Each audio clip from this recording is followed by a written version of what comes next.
La historia de El Rocío comienza como empiezan muchas devociones antiguas, con una geografía concreta y un pueblo que aprende a mirar a Dios a través de la Madre.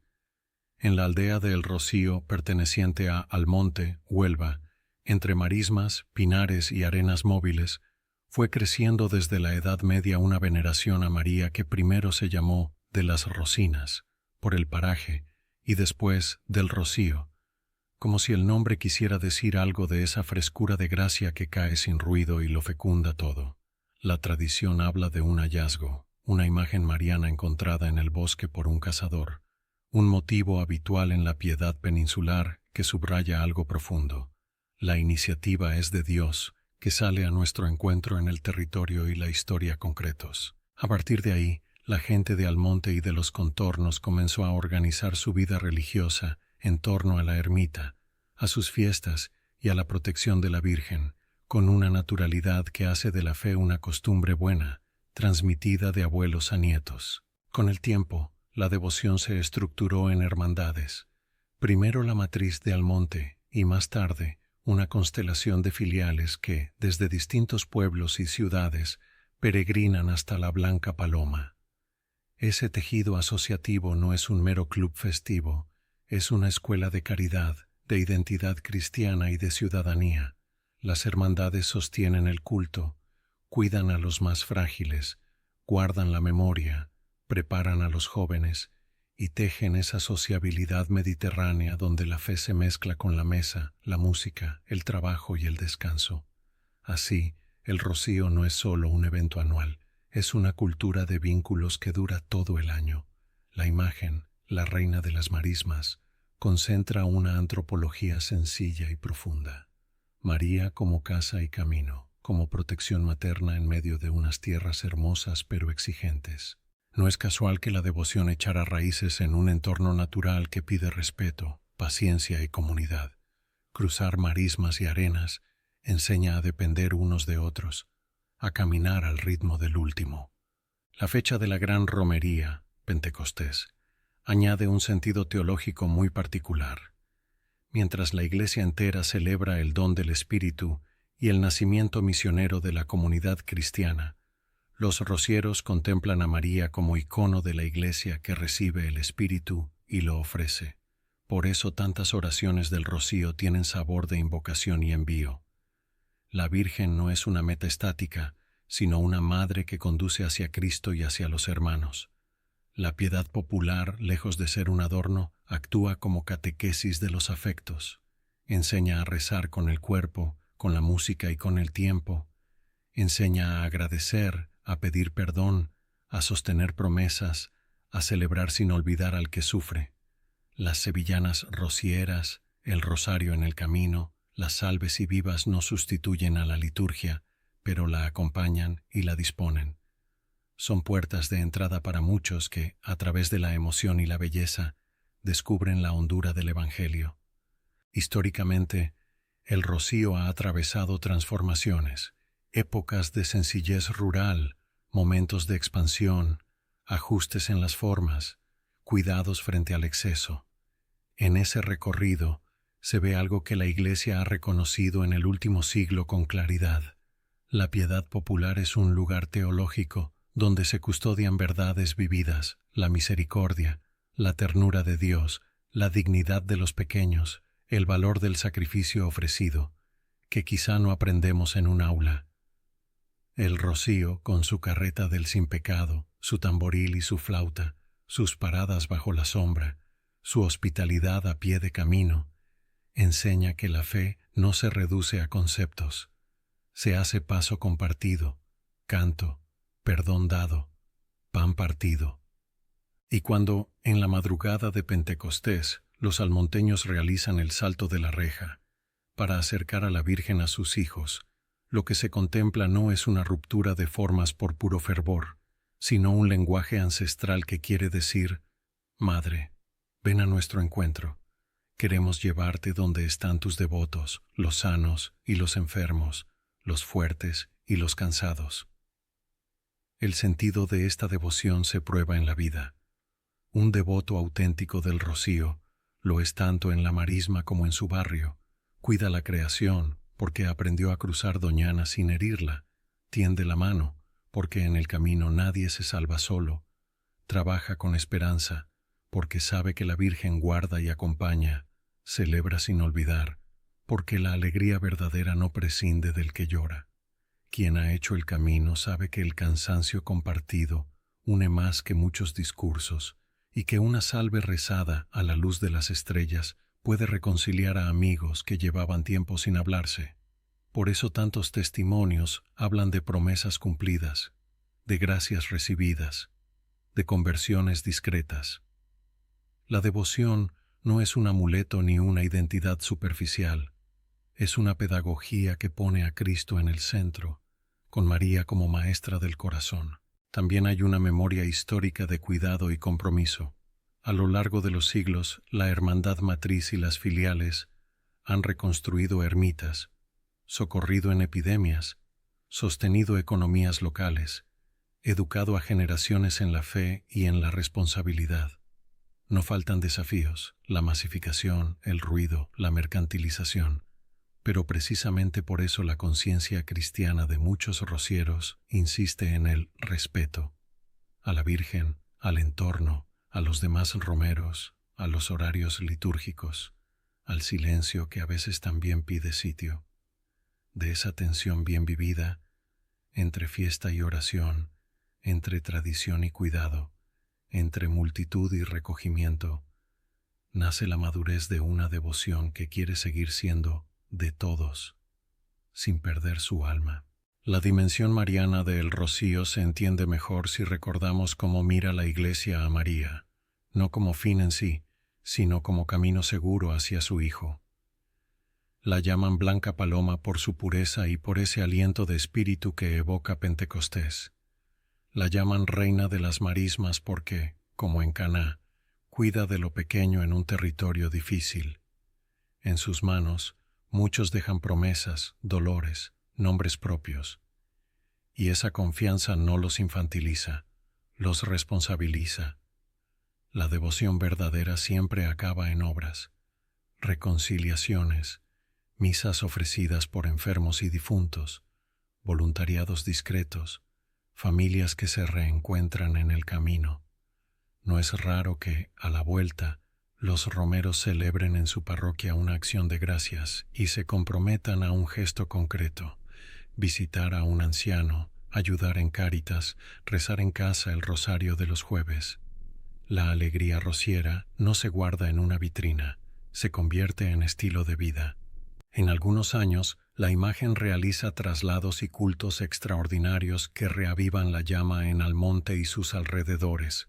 Esos momentos recuerdan que la devoción no es un recuerdo del pasado, sino una historia viva que se escribe hoy con nuevas generaciones, con emigrantes que llevan el rocío a otros lugares, con ciudadanos que aprenden a celebrar cuidando la casa común. Al fin y al cabo, el rocío no deja de ser una parábola del camino cristiano. Salir, caminar juntos, sostener al que flaquea, cantar lo esencial, llegar para dar gracias y volver con la misión de amar mejor. Esa es quizá la clave más honda de su historia y de su sentido. Una madre que congrega, un pueblo que camina, un espíritu que renueva, un Cristo que espera en cada encrucijada, y sobre todo la certeza humilde de que, en medio de la polvareda y del júbilo, Dios sigue pasando, como el rocío, silencioso y fecundo. El camino al rocío empieza mucho antes de pisar la arena. Comienza en la misa de romeros, en la parroquia del barrio o del pueblo, cuando el sin pecado, ese estandarte que lleva la imagen de la Virgen, recibe la bendición y la gente responde con vivas que parecen abrir de par en par el calendario. Viva la blanca paloma, viva la reina de las marismas. Ese arranque marca el tono. No es un viaje turístico, es una peregrinación. Desde allí, la hermandad se hace cuerpo visible. Delante, la carreta del sin pecado tirada por bueyes o por un tractor, adornada con flores y plata trabajada. Alrededor, los romeros a pie, a caballo o en carreta. Al compás, el tamborilero con su tamboril y su flauta marcando el paso como un latido antiguo. Las primeras horas son de ajuste, a la espalda pesa la mochila y en el alma pesa la promesa, pero el ritmo de los buenos días y de las primeras sevillanas va afinando el corazón. El camino educa sin anunciarse, enseña a andar al paso del último, a esperar sin protesta, a compartir agua y sombra. Los ritos jalonan la marcha y construyen memoria. Quien viene por Sevilla conoce la emoción del paso del Quema, el río que se cruza entre cantos y lágrimas, y donde muchos reciben el bautismo rociero, un gesto cariñoso que recuerda que el verdadero bautismo ya lo llevamos en el alma. Por Sanlúcar el hito es el embarque por bajo de guía, carretas y caballos subiendo a las barcazas para cruzar el Guadalquivir y entrar en Doñana como quien entra en una catedral sin bóvedas, de aire y de pinos. Llegue por donde llegue, toda hermandad guarda su rosario del anochecer. Cuando la luz cae, las cuentas pasan de mano en mano y la salve se eleva como una manta suave sobre los cansados. Después, el vivac, las fogatas pequeñas, una guitarra que se anima, el puchero que se comparte, la risa que afloja los músculos y el silencio que, de pronto, se cuela entre todos como una visita esperada. Dormir bajo las estrellas no es gesto romántico, es una escuela de pobreza alegre. Aceptas lo que hay, agradeces lo que llega, cuidas lo que te prestan. Los símbolos del rocío no son atrezo, cuentan quiénes somos y a quién vamos. El sin pecado encabeza porque recuerda que la madre guía. Los bueyes empujan lento porque la prisa no es idioma del Evangelio.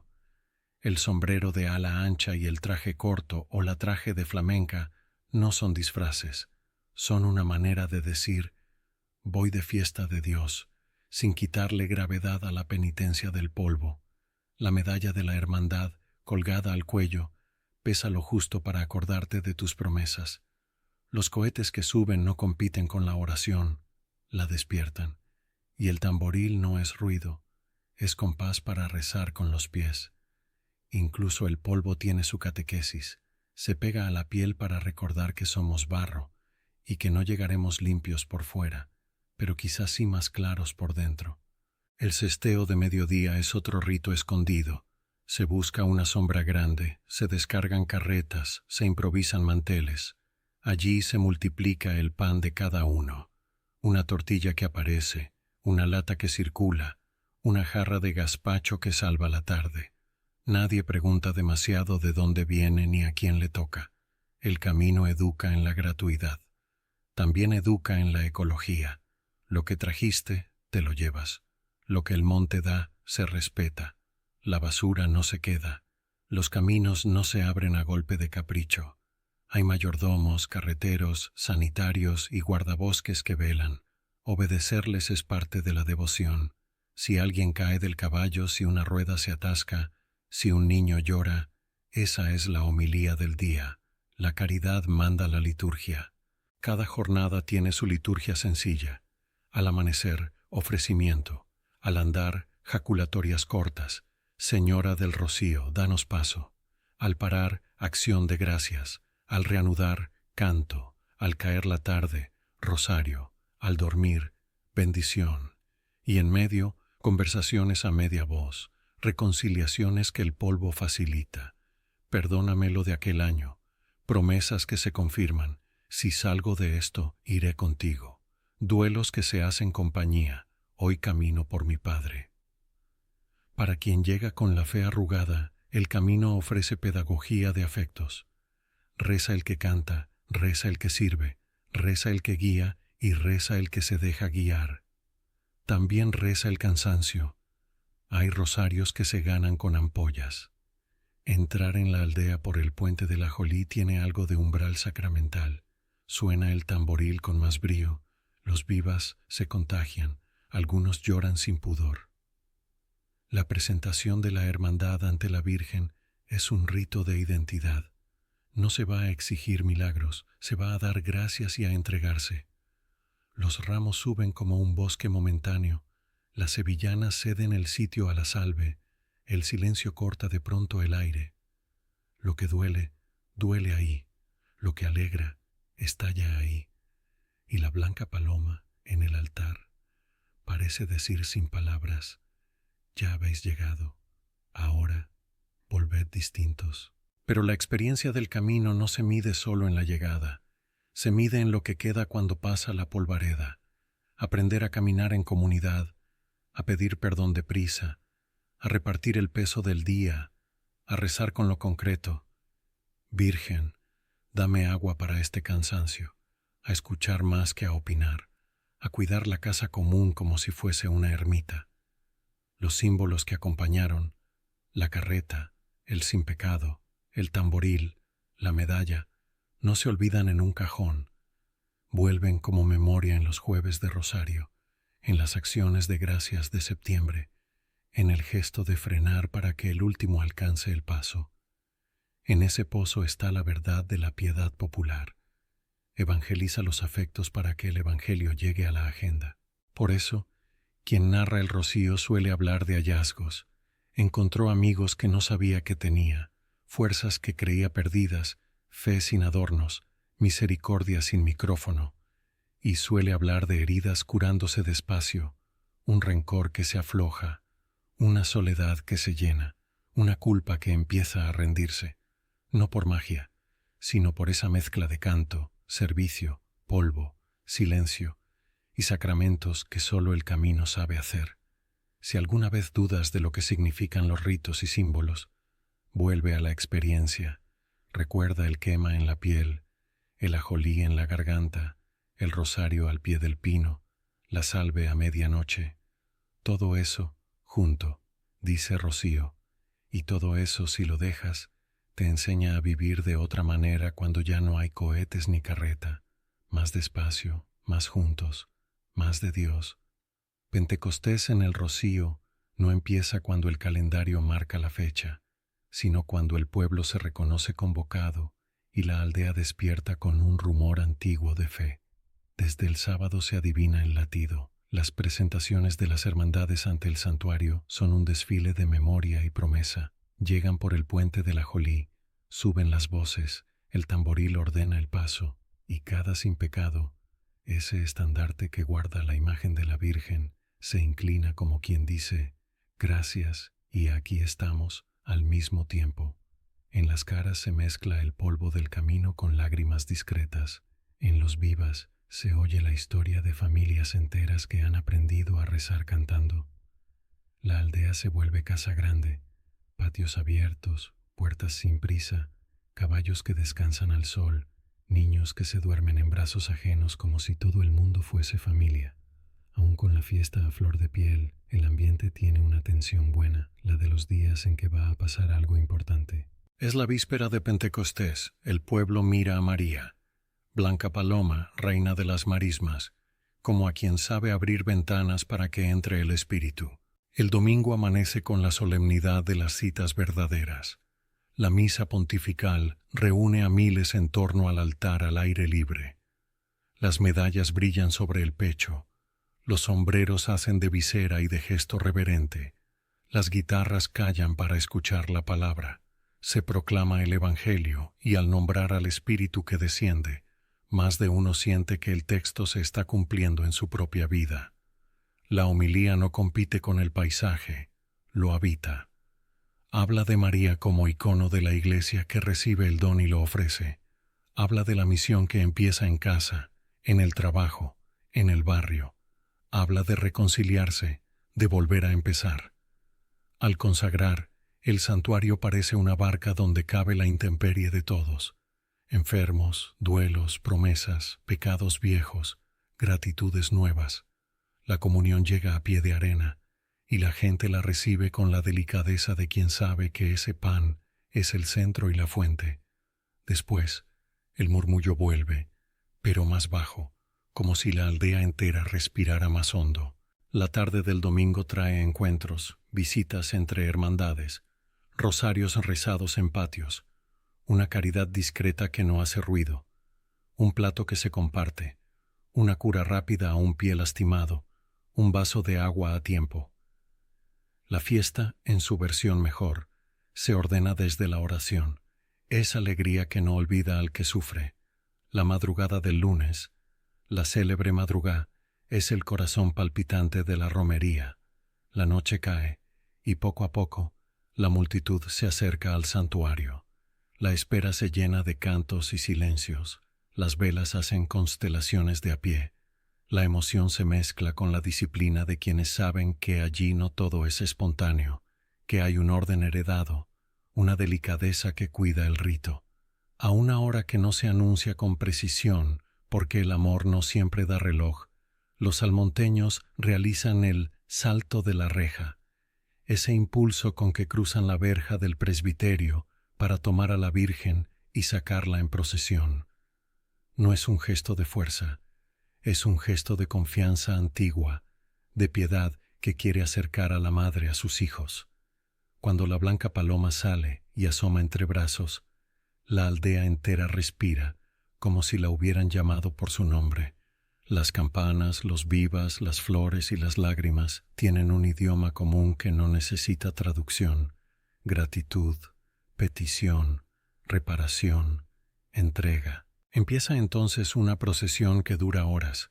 La Virgen visita a sus hermandades y cada una le ofrece lo que tiene: ramos, cantos, promesas y lo que le duele: enfermedades, ausencias, urgencias.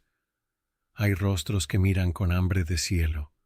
Hay manos que tocan con la delicadeza de quien acaricia a una abuela. Hay silencios que dicen más que muchos discursos. También hay cansancio, claro, y empujones, y un orden difícil en medio de tanta devoción.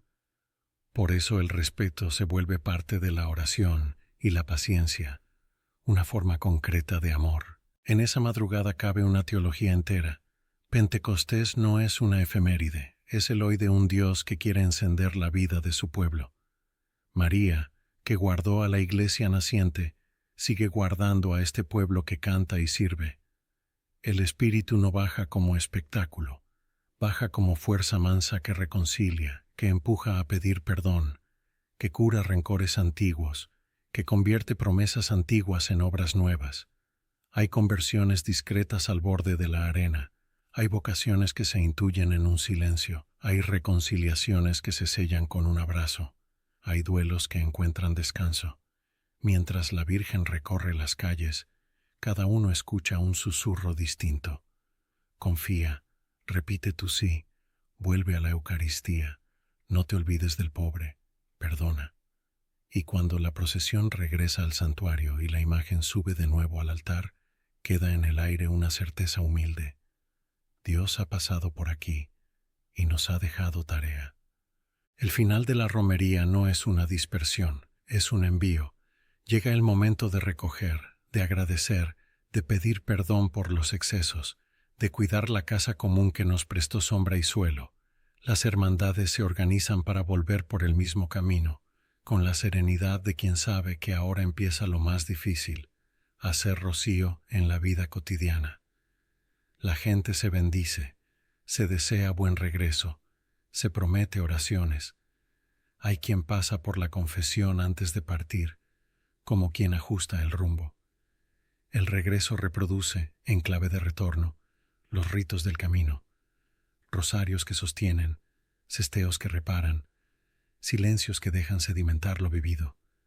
La aldea, que fue hervidero, se va quedando en calma, y el santuario vuelve al ritmo de las horas comunes. La semana siguiente en cada pueblo suele haber una acción de gracias. Misa en la parroquia, rosario con las medallas al cuello, fotos que ya son historia.